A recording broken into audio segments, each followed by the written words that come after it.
All right, Matthew 14. So in this chapter, Jesus walks on water and it changes so much.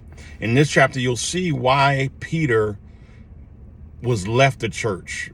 Jesus dies, but before he dies, he leaves Peter, Simon Peter, in charge. But the chapter 14 doesn't start off with him walking on water. It starts off with John the Baptist being beheaded.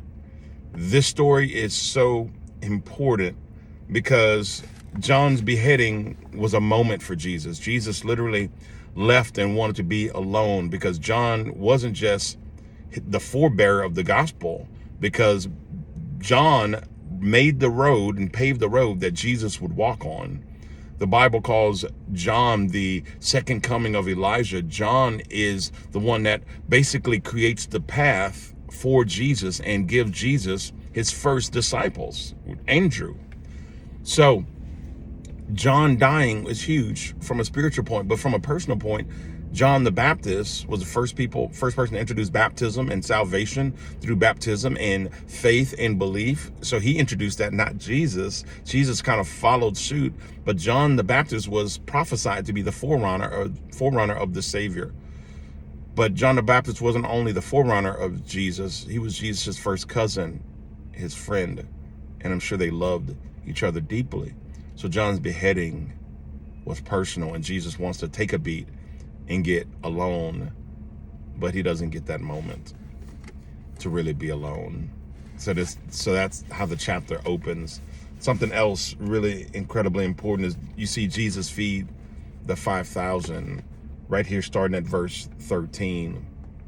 And this is so important because we see that Jesus can multiply the little for much. In Matthew 6, we read that he said, seek me first, seek the kingdom of righteousness, and just seek me first, and I'll provide everything you need. And he proves that here. They didn't have enough, but if you bring what you have to Jesus, you'll have more than enough. Now, Matthew 14 is not as long as Matthew 13, so we'll end it here with Jesus walking on the water. And we know the story where Jesus walks on the water, right? He comes walking on the water because he needed some time alone after his cousin was dying or died.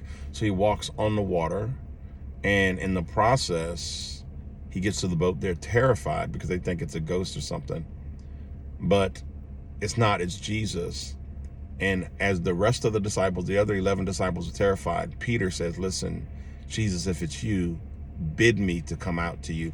And I want to draw the juxtaposition between the other 11 disciples and Peter. Now, Peter walks out, he stands on the water, and eventually sinks. But Peter is the only person recorded in human history to ever walk on water.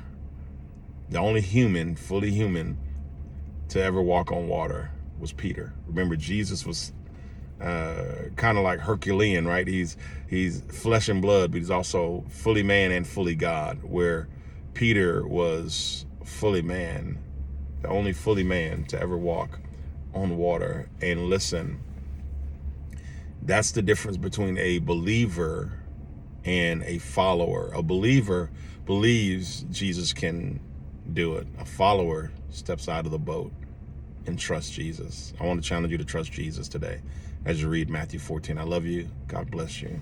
Share this with someone, and I'll see you tomorrow.